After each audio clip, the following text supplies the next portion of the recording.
Tonight on ABC News Live Prime, federal charges in the case of the brutal killing in North Carolina.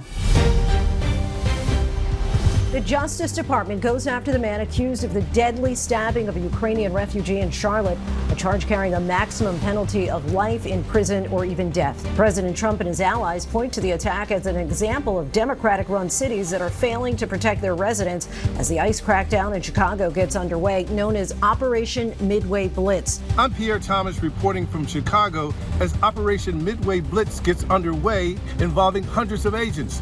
We take you behind the scenes for arrests made today.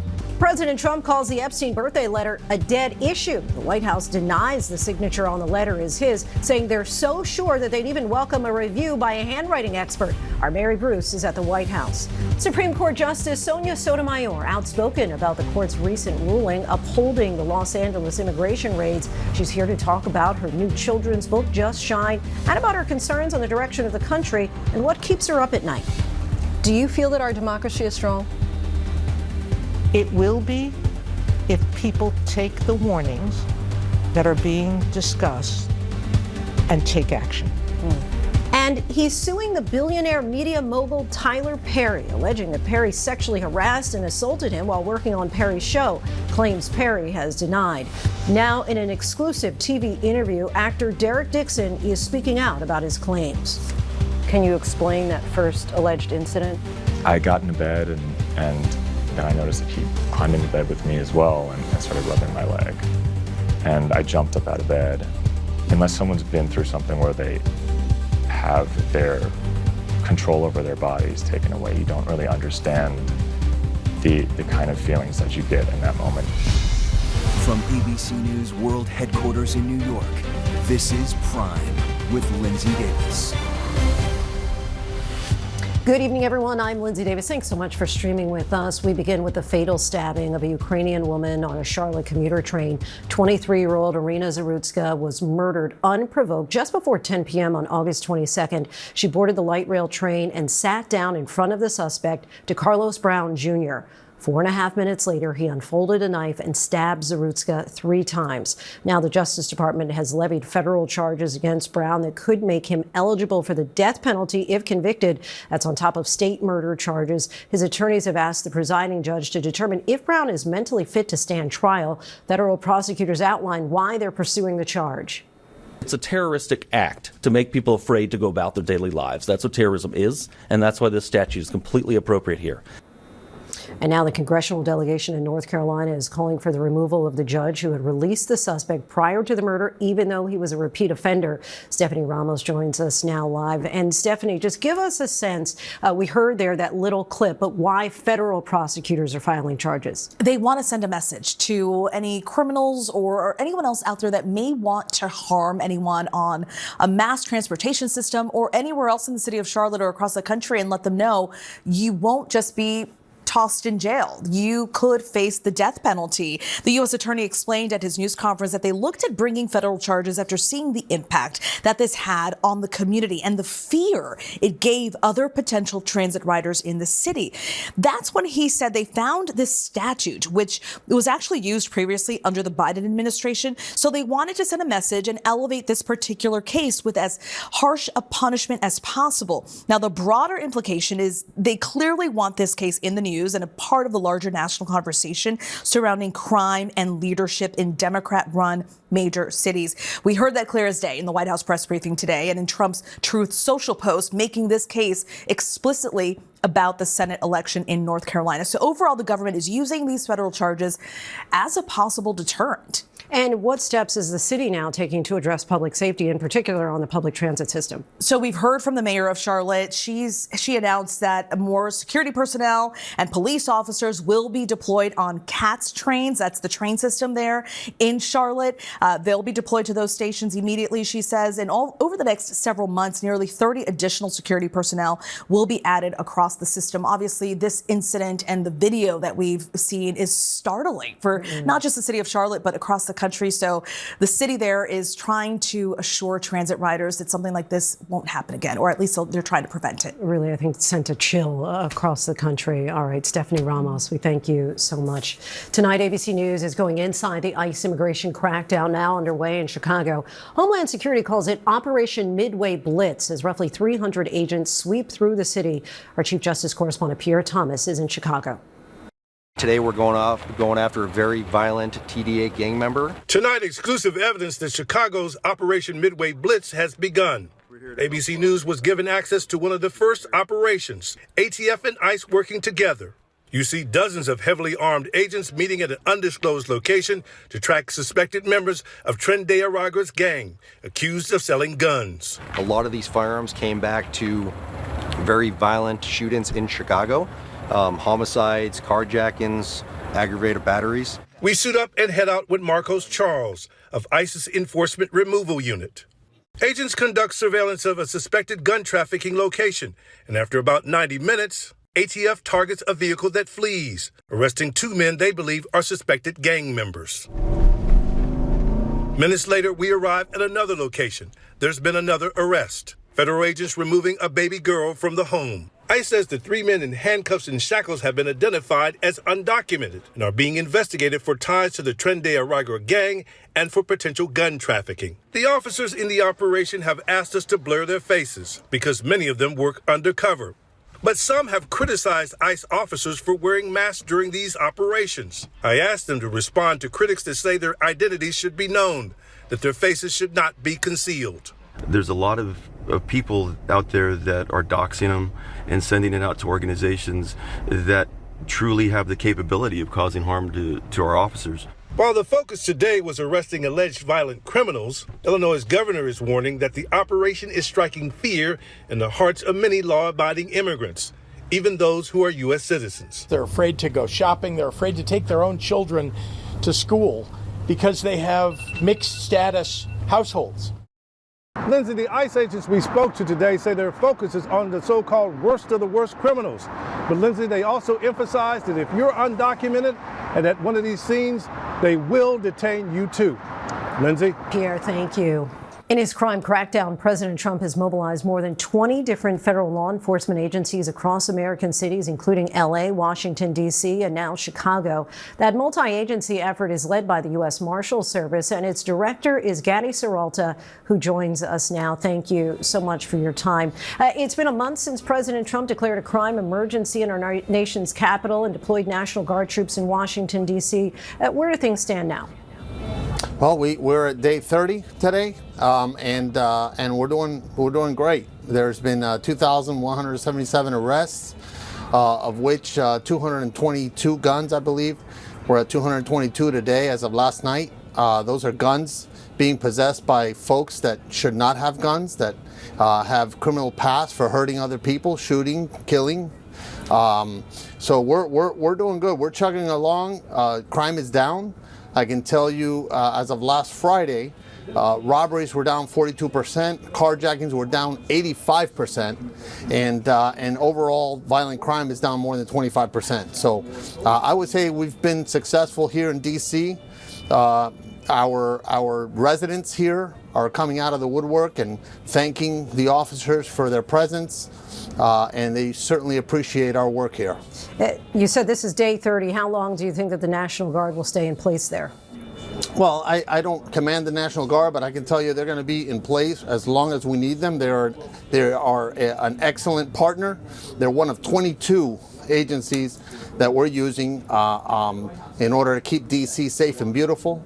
The National Guard in D.C. is welcome to be here as long as it needs to be. They're taking up a lot of the monuments, the guarding of the monuments and stuff, and it's very helpful to law enforcement. How do you measure success?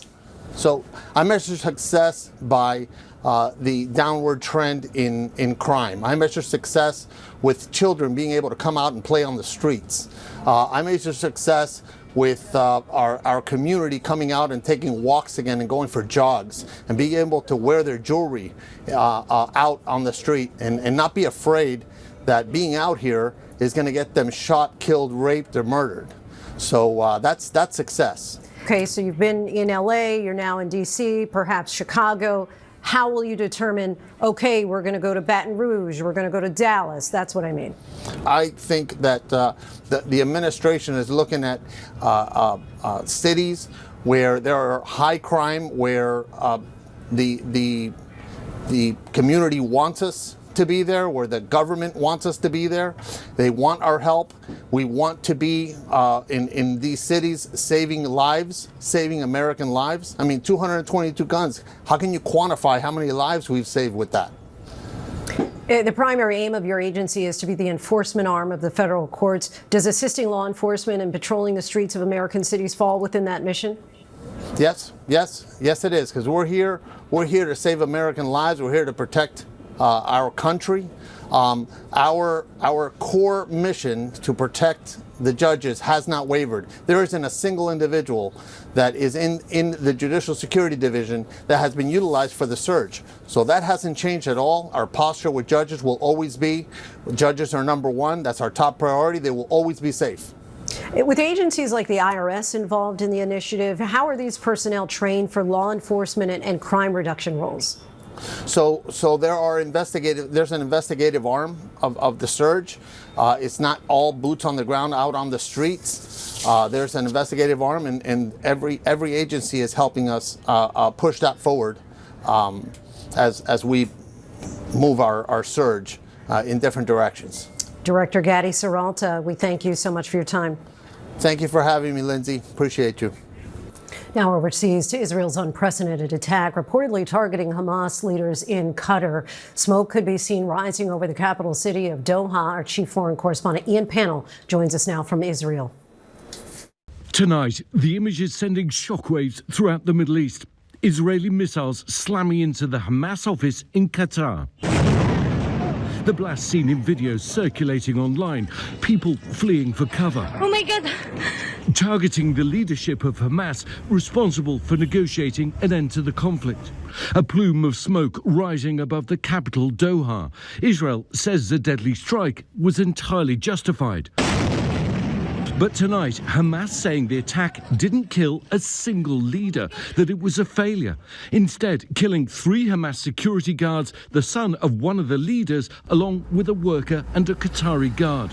Tonight, the White House acknowledging it knew about the attack just a short time before, but suggesting it didn't know soon enough to warn Qatar, a key U.S. ally. Late today, the Qatari government laying out how the call from the US didn't come until 10 minutes after the attack. The attack happened at 3:46. The first call we had from an American official was at 3:56, which is 10 minutes after the attack. Tonight, President Trump saying the attack doesn't help Israeli or American goals. Qatar accusing Israel of sabotaging ceasefire talks. President Trump traveling to Qatar earlier this year. And just days ago, Trump urging Hamas to accept a new ceasefire proposal, issuing a final warning to accept a US-backed deal or face consequences. Tonight, any deal to end the conflict now in serious doubt.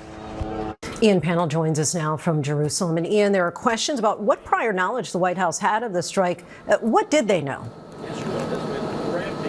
Yeah, Lindsay, a US official is telling ABC News that Israel did give the US advance warning that it planned to strike Hamas, but not where or when. The official insisting that the information wasn't sufficient enough to adequately warn regional partners. Qatar accusing Israel of state terrorism, but also pointing out that there was a time lag, even of just a few minutes, between the US being notified and Qatar being told. Lindsay? Ian Pannell for us. Thanks so much, Ian. There are growing questions swirling around President Trump and his relationship with Jeffrey Epstein. Just moments ago, the president weighed in on an alleged birthday letter and drawing written to Epstein. It's not my signature, and it's not the way I speak. And anybody that's covered me for a long time knows that's not my language. It's nonsense. And frankly, you're wasting your time. All you do is trying to get off the great success of D.C. and about 200 other things we've done that are so successful. Republicans have been calling this a Democratic smear campaign. Mary Bruce reports from the White House. Tonight, the White House insisting the signed birthday message bearing President Trump's name included in Jeffrey Epstein's birthday book is a forgery. The president did not write this letter. He did not sign this letter. The letter, one of a series of messages compiled for Epstein's 50th birthday, featured a crudely drawn outline of a woman's body, around lines including, "We have certain things in common, Jeffrey. Enigmas never age. Have you noticed that?" And at the bottom, this: "A pal is a wonderful thing. Happy birthday. And may every day be another wonderful secret." Underneath, written in a distinctive scrawl in thick marker, Donald. He did not sign those documents. He maintains that position. The White House says they're open to having a professional handwriting expert examine the document to prove their case. Sure, we would support that. The birthday book was handed over by the Epstein estate after a subpoena from the Republican-led House Oversight Committee. It was compiled by Epstein's accomplice, Ghislaine Maxwell, who in a note to Epstein described it as a collection of stories and old photographs to jog your memory about places, people, and different events. Trump, who had a 10-year relationship with Epstein, was listed as a friend. Maxwell is currently serving 20 years in prison for sex trafficking. In an interview, Deputy Attorney General Todd Blanche, who used to be Trump's personal lawyer, asked her about the book. Do you remember President Trump submitting a letter or a card or a note? I didn't. Tonight, House Republicans, including the chairman of the Oversight Committee, falling in line behind the president. The president says he did not sign it, so I take the president at his word. While Democrats say the president, who initially claimed the letter didn't exist at all, has played himself. I have yet to meet a single person on Capitol Hill who privately says that that was not Donald Trump's signature. Democrats not believing the president. Mary Bruce joins us now from the White House. Mary, have you heard anything from the president himself? Not yet, Linsey. We had expected to hear from the president this evening, but we still haven't seen him yet. He has, though, labeled the whole Epstein matter a, quote, hoax, even though some of his own top advisors had previously pushed for the release of the full files. Linsey. Mary Bruce from the White House for us. Thanks so much, Mary. Thank you. Joining us now for more is Oklahoma Republican Senator James Lankford. We so appreciate your time tonight. As you know, the House Oversight Committee released documents received by the Epstein estate on X. One of those documents posted to the platform is a letter allegedly from President Trump that includes a crude drawing of a woman on it. Trump today said that he wouldn't comment on the letter, calling it a dead issue. Do you believe that this is a dead issue? I think this continues to be able to spin over and over and over again. There was also a letter from Bill Clinton. There were multiple others. There were letters in there. I don't know what the letters prove one way or the other than there are a letter there.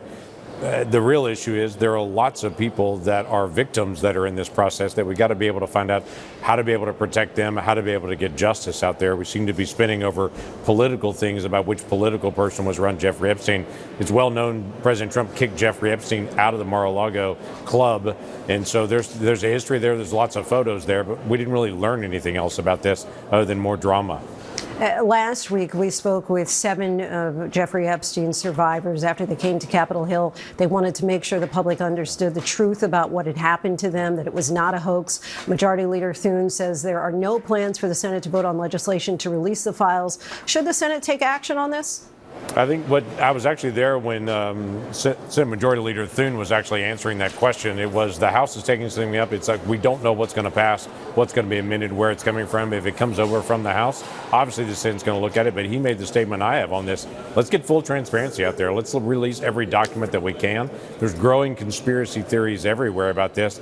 Light is what's best to be able to put down conspiracy theories on it. But at the same time, we got to make sure we're both getting the victims justice, but also making sure the victims are protected, because there's some victims out there, they don't want their name in the public. You've been working for months on a rule change to make it faster to confirm President Trump's nominees. You spoke on the Senate floor earlier today. This comes as Democrats are trying to slow the process down. Why do you believe this is necessary? Yeah, this is necessary because we've reached a point now of no return. Democrats now have literally filibustered every single nominee. There's so many other things legislatively we can't do because we're doing nominees. And for us to even pass the nominees that are in the queue right now, we would have to work 80 hours a week, every single week, the rest of the year, and do no legislation just to do nominees. So we've got to do nominees and legislation. Democrats have now broken the process. We've got to just restore it back to what it was. Are you concerned at all about the long-term implications of this action with regard to what's been called the world's greatest deliberative body? Yeah, that is the problem, actually. It's not deliberation anymore. Democrats are demanding 2 hours of debate for every nominee, and then literally the floor just sits empty. The average amount of debate time after they demand 2 hours of debate, which is their right, is actually Democrats coming to the floor 2 minutes or less. On 81 of these 135 nominees, they've done 0 minutes of debate. So there's no deliberation. This is just dilatory, trying to be able to hurt President Trump. But what it's really doing is hurting the entire country on it. And what we've done is we've actually taken a Democrat proposal from 2 years ago that came out of the Democrat-controlled Rules Committee, pulled it forward and said, this was an idea that you proposed. They chose to never have a vote on it. But we've taken a Democrat proposal and said this is the least partisan way to be able to fix this, is to take a proposal to be able to combine votes together on the floor after they've come out of committee. Trump is looking to expand the use of the National Guard in cities across the country, as you know, sometimes in places that are not actually asking for help, like Washington, D.C. and Chicago. Illinois Governor Pritzker has said that the state has not received any federal support or coordination. If the federal government is taking this step, should it be coordinating at least with the states ahead of time? Yeah, the best case scenario is to be able to coordinate, but the hardest case scenario is when a city that has a high murder rate said, no, we're doing just fine and our people are just fine, and they reject help when it actually comes. City of New Orleans, for instance, and the governor of Louisiana has already said, hey, if the National Guard wants to come here and help us, we are having struggles in some areas in New Orleans. We want to make sure it's a peaceful city for every visitor across the country to be able to come and not have Americans afraid to go to New Orleans. In D.C., it's different than every other place in the country. And what we've seen is a precipitous drop in crime in Washington, D.C., which is an open invitation for everyone in America to come back to Washington, D.C. and not be afraid again. Oklahoma Republican Senator James Lankford, we thank you so much for your time. Really appreciate it. You bet. Glad to visit again. Supreme Court Justice Sonia Sotomayor has been very outspoken about the government's role in those immigration raids in Los Angeles. We had the chance to speak with her earlier today, and she weighed in about the state of our democracy as the court gears up for a new term. You've written a lot of dissents lately, one that was described as a blistering dissent. Do you feel that our democracy is strong? It will be if people take the warnings that are being discussed and take action. Benjamin Franklin, when he came out of the Constitutional Convention one day, was asked by a woman, what kind of government did we have? Did we have a monarchy? And he explained, no, we have a republic, if you can keep it, madam. All right? Democracy does not survive unless the people in it understand that they are the agents of law, that they are the ones that decide the world they live in. And so for me, is it at risk? It can be if people take our democracy for granted, just like Benjamin Franklin. If we don't fight for it, it's not going to survive. But I see lots of people taking stands and getting up and speaking, and people trying to affect change. As long as I continue to see that, then I have hope. We'll have more of that interview with Justice Sotomayor coming up next. Also coming up, the secret wedding of two people tied to a major political scandal from the Reagan administration, plus our exclusive interview with the man suing billionaire mogul Tyler Perry for allegedly sexually harassing and assaulting him, claims Perry has denied. Actor Derek Dixon tells us his story. The Supreme Court's new term is set to get underway in October with so many key issues in the spotlight. In this divided political climate, at least one justice hopes everyone can find a little common ground by listening to each other. Justice Sonia Sotomayor is out with her new book, Just Shine, a beautiful tribute to her mother. We sat down with her earlier today for a wide-ranging conversation about her book, the lessons learned from her mom, and what keeps her up at night. And we are so pleased to welcome to the show Justice Sonia Sotomayor. Thank you so much for joining us, Justice. It's wonderful to meet you, Lindsay. It is a pleasure to meet you. And Just Shine is such a beautiful book and a lovely tribute to your mother, Selena. And you have often said about her, I am all I am because of her, and I am only half the woman she is. Why was it so important for you to write this book? You know, I lost her in 2021. It may have been one of the most traumatizing moments of my life. And I think of her virtually every day. And sometimes I look up and want to talk to her and pick up the phone, and I have to remind myself I can't. But in some ways, the book was therapeutic, but it was more than that for me. It was a memory a memory that brought back all the moments in our life together that taught me so much. And it reminded me that she was my greatest teacher, which is such a weird thing to say, but when kids are asked, who's your favorite teacher, they'll mention someone in school. Right. And I realized when I was first thinking about the book in my first earlier drafts, that she was not only my first teacher, but my best teacher. I'm so impressed also with the trajectory of your mother. She grows up in a shack without any running water in Puerto Rico. She loses her mom at 9 years old. Then she raises you and your brother as a single mom after your father passed away when you were 9. And then there she is holding the Bible to swear in her daughter as the first Hispanic Supreme Court justice in the United States. Such an impressive life.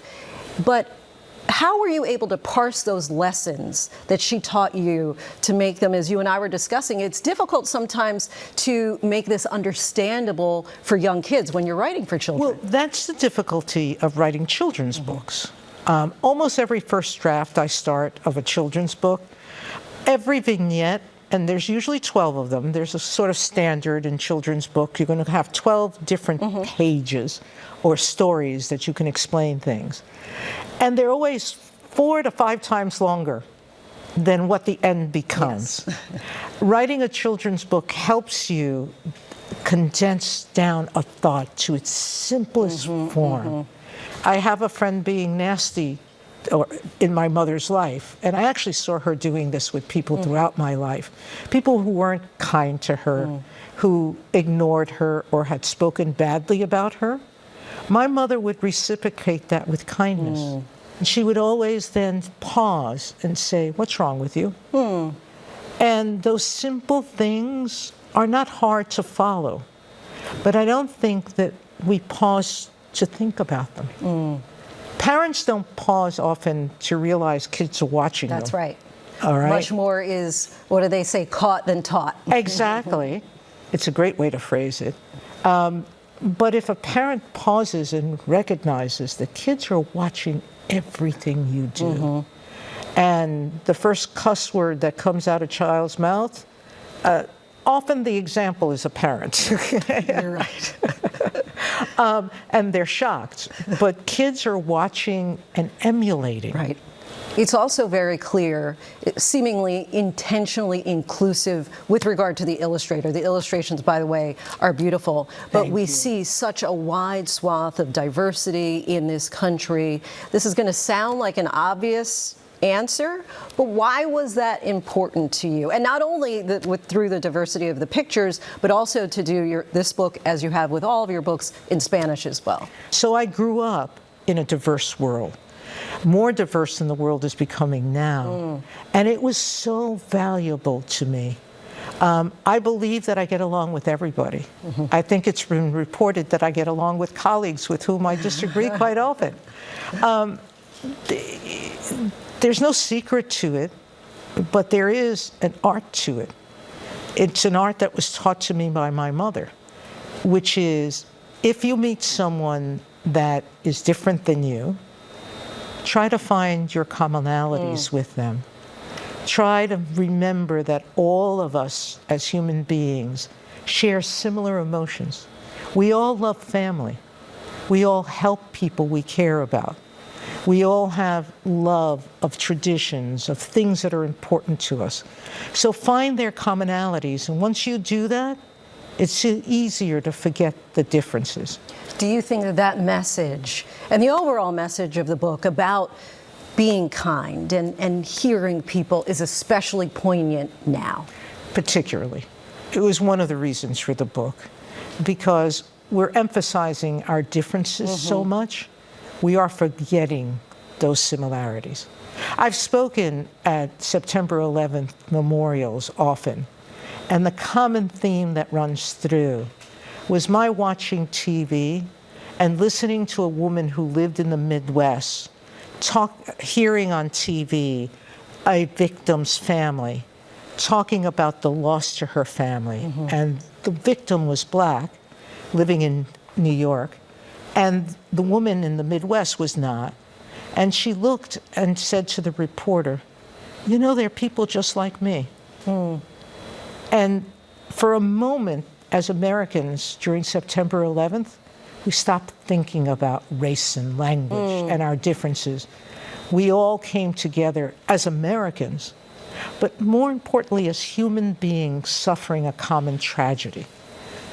We shouldn't wait for tragedies. That's what this book is talking about. This book is talking about not waiting to be kind, not waiting to be generous, not waiting to want to give, but doing it in our everyday acts now. What keeps you up at night? That I'm not doing enough to inspire children to care. I have devoted my tenure as a Supreme Court Justice to speaking mostly to kids. Most of the audiences I address are kids. And I do so because I believe they can change the world. I also believe that parents are often lost causes. Not parents, but adults. Look at the world we're leaving them. 2 world wars, countless regional conflicts, problems in the environment, in health, in education, poverty rampant, not just in the United States, but all over the world. People are starving to death. This is not a world that we should be proud of leaving our kids. If the only thing that gives me hope is them, is that children will grow up realizing that they are our future. Justice Sotomayor, we thank you so much for your time. Appreciate it. Thank you so much. Just Shine by Justice Sonia Sotomayor is available today in English and Spanish wherever books are sold. Coming up, the so-called Nation's Report Card is out with concerning findings about how America's high school students are testing, and our exclusive interview with actor Derek Dixon about his lawsuit claiming billionaire mogul Tyler Perry sexually harassed and assaulted him, allegations that Perry denies. We'll be right back. Welcome back, everyone. Now to our ABC News exclusive. Tyler Perry accuser Derek Dixon sits down in a TV interview for the first time, sharing allegations of workplace sexual assault and harassment. In June, he filed a $260 million lawsuit against the media mogul. These are claims that Tyler Perry denies. But Dixon says he's speaking out now to try to stop a billionaire who won't stop themselves. What made you decide to come forward with your story? I wanted to speak out and not stay silent about it anymore. Actor Derek Dixon sitting down for his first television interview since filing a $260 million lawsuit against media mogul Tyler Perry, detailing the alleged sexual harassment and assaults he says he endured. That's when you pushed me up against the wall and grabbed my ass again. Dixon starred as Dale in Tyler Perry's BET series, The Oval. Why are you yelling? I'm in this too, remember? You're not in it. Did you get shot at? No, I actually got shot. He appeared in 85 episodes between 2021 and 2025. Tell us about the first time you ever met Tyler Perry. Yeah, I met him at his studio opening party in 2019. I was working for an events company, and we met, and he said to me, are you an actor? And I said, well, not right now. I'm working on it, but not right now. And he said, yeah, you are. We need to talk. You should get my number and we'll talk about this. Did any of your initial interactions give you pause? A few of them did give me pause, but they weren't bad enough to think like this was a dangerous situation in the beginning. Yeah. According to your lawsuit, at one point early on, he bought you a car. Yeah, he'd seen my Jeep around the studio that I was driving, and he said, that's not a great car. Tyler Perry is an actor, producer, director, playwright, and prominent name in the entertainment space. He launched his career in the 1990s. You want this half? You want this half? His 2005 breakthrough film, Diary of a Mad Black Woman, debuted at #1 in the box office and was a massive success. To date, he's created 24 feature films, 20 stage plays, 17 television shows, and 2 New York Times best-selling books. In 2021, his prolific career earned him a spot in the exclusive Billionaires Club. His media empire includes his own production company, Tyler Perry Studios, based in Atlanta, one of the largest film studios in the country. I'm not trying to do anything other than meet somebody at their humanity. As his career has flourished, he's also made a name for himself in the philanthropic space. So in early 2020, you land the role of Dale on The Oval. Was that a dream job? It was, yeah, it was. To be a series regular on a show was something I always dreamed about. The complaint includes multiple screenshots of text messages allegedly between Dixon and Perry. Picture where he's on the jet ski. I said, nice picture. And he said, yeah, the water looks calm. And he said, nice picture. You don't see that stud in that picture? Rude. And I said, LOL, yes, that's a stud. And all these texts, I tried to de-escalate them and make a joke out of them. Some of the messages more sexual in nature. One of them says, what's it going to take for you to have guiltless sex? Have y'all found that in therapy yet? I would hope that you would let someone hold you and make love to you. Now, the complaint also alleges that in January of 2020, there was an escalation from the text messages to Tyler Perry's behavior becoming physical. Mm-hmm. Can you explain that first alleged incident? Yes. We were over at his house. We're having some drinks in his guest house, and it was late at night, and he has a guest quarters, and said that you can sleep there instead of not driving. And his house is far from Atlanta and where I was living. And I got into bed, and then I noticed that he climbed into bed with me as well and started rubbing my leg. And I jumped up out of bed, and he has said, turn around so I can look at you, and just commented on how I looked, and then he got up and left. So I thought after that instance, it was pretty clear that I was not interested in that type of a relationship. It was very, very strange. I mean, I think it's okay that people try to make a move or shoot their shot, but if they get rejected, I think that they should stop. And so I thought it would stop after that, and it didn't. At the end of the second season, Dale gets shot in the chest 4 times. Why was that especially concerning for you? What it meant to me was if I don't make him happy, I could stay dead on the show. And the complaint specifically says, and I just want to quote it, Mr. Perry made it clear to Mr. Dixon that he would kill off Mr. Dixon's character if he did not indulge Mr. Perry's sexual harassment. Was that message clear to you? For me, that was his way of showing his power over us and our careers, and that he doesn't have a problem with just killing one of us off. You're also a screenwriter and had written a TV series called Losing It. Tell us about that. He ended up wanting to read it, and I at first was too embarrassed to even send to him, but he did, and he said he loved it and wanted to shoot the pilot for it. All right, let's go to June of 2021, another alleged incident that you outline in your lawsuit where you're, again, at Tyler Perry's home in Atlanta, and it ends up with you locking yourself in a bathroom. Mm-hmm.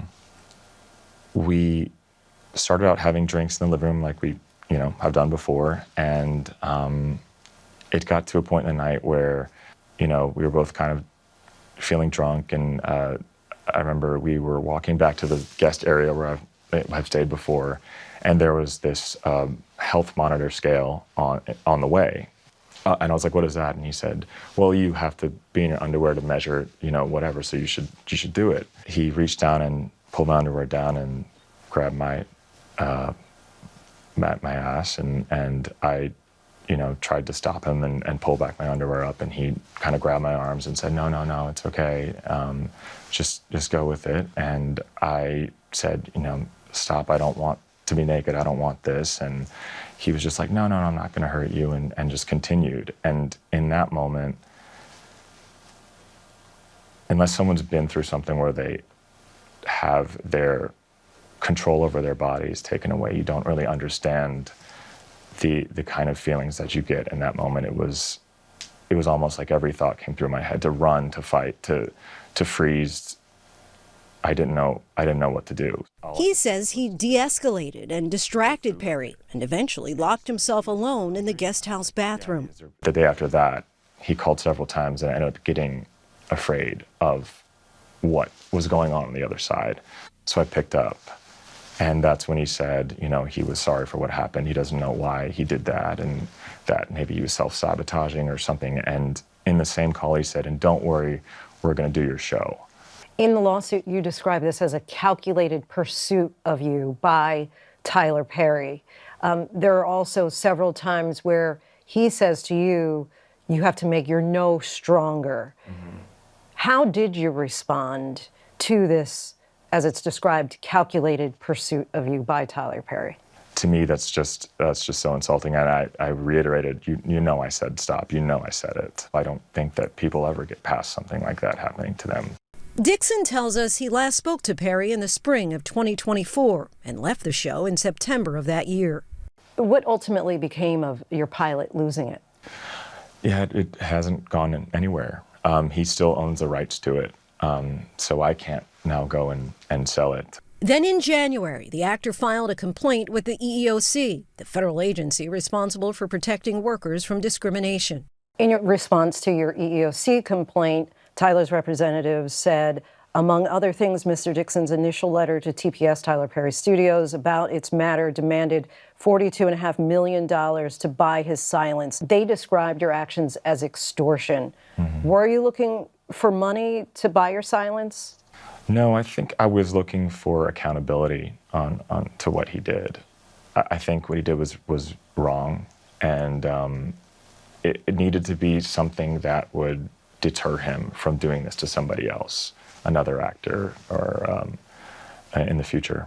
What kind of a toll would you say that this has all taken on you?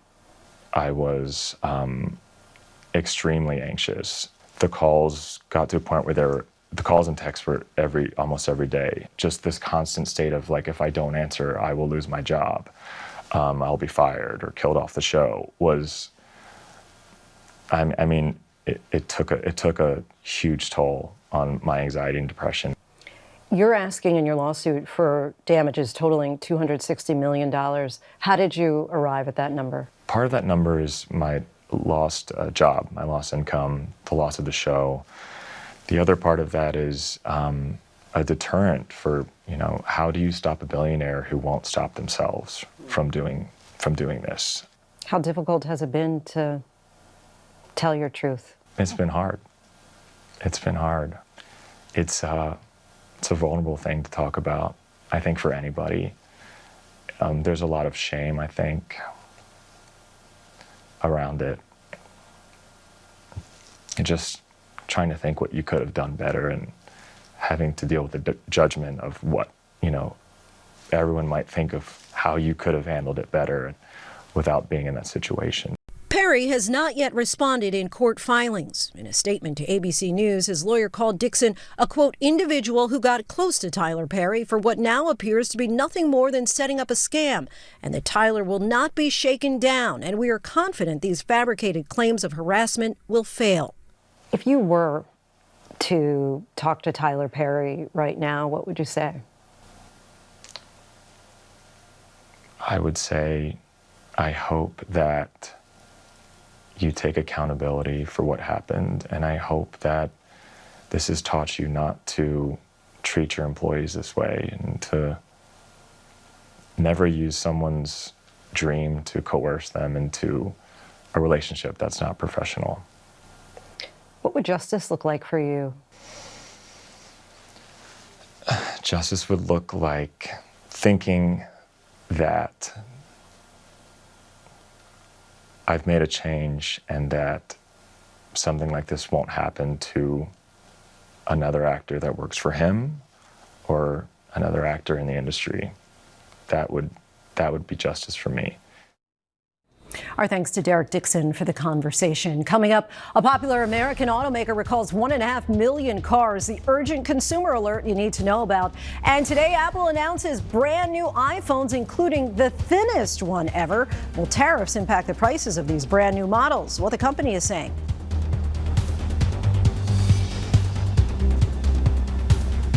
The safety concern prompting Ford to recall more than 1 million vehicles. The nation's report card shows American students are testing at historic lows. And the new Apple headphones that will translate a foreign language in your ears in real time. These stories and more in tonight's rundown. Apple unveiled the new iPhone 17 series featuring all-day battery life and higher quality cameras, according to the company. The new iPhone 17 Air is Apple's thinnest phone ever, and the improved watch can now detect wearers with high blood pressure.